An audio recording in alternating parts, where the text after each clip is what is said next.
여러분, 기업의 데이터 유출 사고. 그냥, 내 정보 또 샜네 하고 넘기시나요? 근데 이게 사실은요, 기업의 가치를 그냥 순식간에 날려버리는 아주 무서운 금융 공격이 될 수 있다는 거 알고 계셨나요? 자, 그래서 오늘의 핵심 질문입니다. 딱 한 번의 데이터 유출. 그 대가가 과연 얼마일까요? 이게 그냥 보이지 않는 데이터가 새어나가는 작은 날갯짓 같잖아요? 근데 이게 어떻게 수천억 원의 기업 가치를 통째로 뒤흔드는 거대한 폭풍이 되는지 그 놀라운 과정을 지금부터 한번 따라가 보시죠. 바로 이 숫자입니다. 3,370만. 이게 뭐냐면요. 바로 얼마 전 쿠팡에서 유출된 고객 계정 숫자입니다. 3,370만. 와, 이거 뭐 거의 대한민국에서 쇼핑하는 사람들은 다 포함됐다고 봐도 될 정도의 정말 어마어마한 규모죠. 네, 맞습니다. 바로 이거예요. 저희가 오늘 이야기할 해킹 나비 효과. 이 작은 보안 실패 하나가 말이죠. 어떻게 눈덩이처럼 불어나서 거대한 금융 폭풍으로 번져나가는지 지금부터 그 경로를 한번 제대로 추적해 보겠습니다. 자, 그럼 본격적으로 그 속으로 한번 들어가 볼까요? 첫 번째 사례는요. 사실상 대한민국 전체 장바구니라고 해도 과언이 아닌 곳이죠. 바로 쿠팡의 데이터 유출 사건부터 시작하겠습니다. 구체적으로 뭐가 유출됐냐면 이름, 이메일, 주소, 전화번호 이런 것들이었어요. 쿠팡 측에서는 다행히 결제 정보나 비밀번호는 안전합니다 라고 선을 딱 그었지만 사람들 반응은 어땠을까요? 그냥 바로 공포였죠. 생각해보세요. 내 모든 배송 기록, 내가 뭘 샀는지, 어디 사는지 이런 게 어딘가에 떠들고 있다. 와, 이것만으로도 진짜 소름 돋는 일이잖아요. 그리고 대중의 이런 공포는요. 곧바로 투자자들의 지갑을 닫게 만드는 불안감으로 이어집니다. 이거 집단소송 들어오는 거 아니야? 보안에 돈 엄청 써야겠네? 브랜드 이미지 완전히 망가졌는데? 이런 온갖 걱정들이 한꺼번에 터져나오면서 주가를 그냥 아래로 끌어내리는 엄청난 압력으로 작용하기 시작한 겁니다. 그럼 이게 쿠팡만 운이 없어서 겪은 일일까요? 절대 아니죠. 다른 기업들 사례를 보면요. 이건 그냥 사고가 아니라 시장이 반응하는 아주 명확한 패턴이라는 걸 알 수 있습니다. 자, 첫 번째 사례, SK텔레콤입니다. 유심 정보 일부가 해킹됐다는 뉴스가 터졌는데 그 결과가 진짜 놀라웠어요.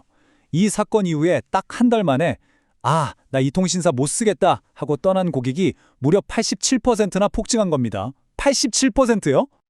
그 대가는? 당연히 주가에 바로 나타났죠. 여기 보시는 것처럼 주가가 그냥 뚝 떨어졌는데요.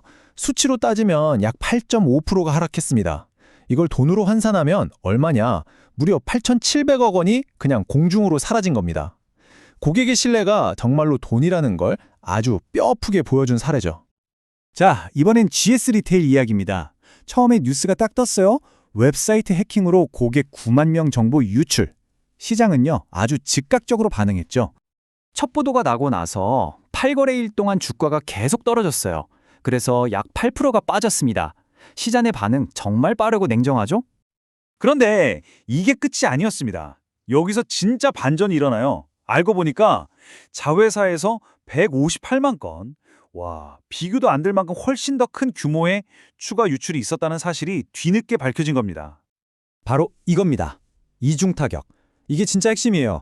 두 번째 사실이 알려지자마자 주가는 7%나 더 폭락해버렸습니다. 이게 뭘 의미할까요? 시장은 해킹이라는 사고 그 자체보다도 정보를 숨기려 하고 투명하지 않은 태도를 훨씬 더 싫어한다는 걸 보여주는 완벽한 증거예요. 투자자들은요, 진실을 찔끔찔끔 나중에 말하는 회사를 정말 가혹하게 심판한다는 걸 보여준 거죠. 그러니까요, 쿠팡 사례도 그렇고 여기서 우리가 봐야 할 핵심은 이거예요. 정보를 한 번에 공개 안 하고 뭔가 숨기는 듯한 그런 뒤늦긴 공개 방식이 투자자의 신뢰를 그냥 완전히 박살내버린다는 겁니다. 불확실성을 세상에서 제일 싫어하는 게 바로 시장이잖아요. 그 특성이 그대로 드러난 거죠. 자, 이제 정말 아이러니의 극치를 한번 보시죠. 만약에 말이에요. 보안 솔루션, 그러니까 방패를 파는 회사가 있어요. 근데 그 회사의 방패가 제일 먼저 뚫려버리면 이건 대체 어떻게 되는 걸까요? 바로 글로벌 사이버 보안 기업 F5의 이야기입니다. 이 회사가 어떤 곳이냐면 전 세계에 내로라 하는 대기업이나 정부 기관의 보안 시스템을 판매하는 이 분야에서는 거의 최고의 전문가 집단 중 하나라고 보시면 됩니다. 이 문장 하나가 F5 사건의 모든 걸 말해줍니다. 고객의 방패가 가장 먼저 찢어졌다. 무려 1년이 넘는 시간 동안 자기들 핵심 시스템이 해커들한테 그냥 놀이터처럼 뚫려 있었다는 사실이 드러난 거예요. 이건 뭐 사업의 근간, 존재 이유 자체가 흔들리는 엄청난 충격이었죠. 시장의 심판은요, 당연히 즉각적이고 아주 가혹했습니다. 단 하루 만에 주가가 11% 넘게 폭락했어요. 보안이라는 자신들의 핵심 가치가 의심받는 바로 그 순간, 기업 가치는 정말 속절없이 무너져 내린 겁니다. 자, 이렇게 신뢰가 곧 가치다라는 원칙이 있잖아요. 이게 중앙기관이 없는 암호화폐 세계로 가면 훨씬 더 절대적인 규칙이 됩니다. 왜냐하면 여긴 은행이나 정부가 보증해주는 게 없잖아요. 오직 코드랑 커뮤니티의 믿음, 딱 이것만으로 가치가 유지되는 곳이거든요. 예를 들어 볼게요.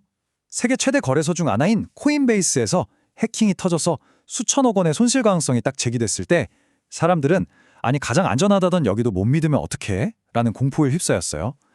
또 이더리움 기반 서비스에서 1,000억 원이 넘는 돈이 해킹당했을 때는 탈중앙 금융은 절대 뚫리지 않는다는 그 믿음에 금이 가기 시작했죠. 이게 단순히 돈이 사라진 문제가 아니에요. 이 디지털 생태계를 떠받치고 있는 신뢰라는 기둥 자체가 무너지는 일이기 때문에 가치에 직접적인 타격을 주는 겁니다. 자, 지금까지 여러 사례들을 쭉 살펴봤습니다. 그럼 이제 앞으로 또 다른 데이터 유출 뉴스를 딱 봤을 때 우리가 그냥 어이구 큰일 났네 하고 끝낼 게 아니라 투자자나 관찰자의 입장에서 이 사건의 진짜 무게를 어떻게 파악할 수 있을까요?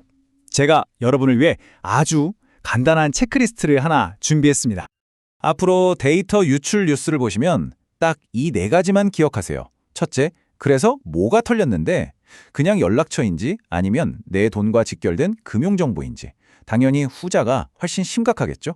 둘째, 회사가 어떻게 알렸지? 즉각 모든 걸 투명하게 공개했는지 아니면 뭔가 숨기려는 것처럼 질질 끌었는지. 셋째, 이 회사는 뭘로 먹고 사는 곳이지? 보안회사나 이커머스처럼 신뢰가 곧 상품인 곳일수록 타격은 훨씬 큽니다.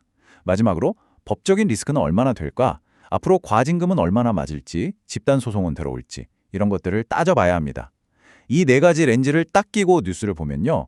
그 이면에 숨겨진 진짜 금융 충격의 크기를 예측할 수 있게 될 겁니다.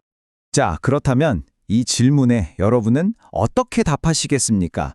기업의 사이버 보안이라는 게 그냥 돈만 나가는 단순한 비용일까요? 아니면 그 회사의 가장 가치 있는 자산일까요? 오늘 우리가 함께 확인한 건 이겁니다. 이 디지털 시대에 보안은 더 이상 선택이나 비용의 문제가 아니라 기업의 가치 그 자체를 지탱하는 가장 근본적인 기둥이라는 사실이죠.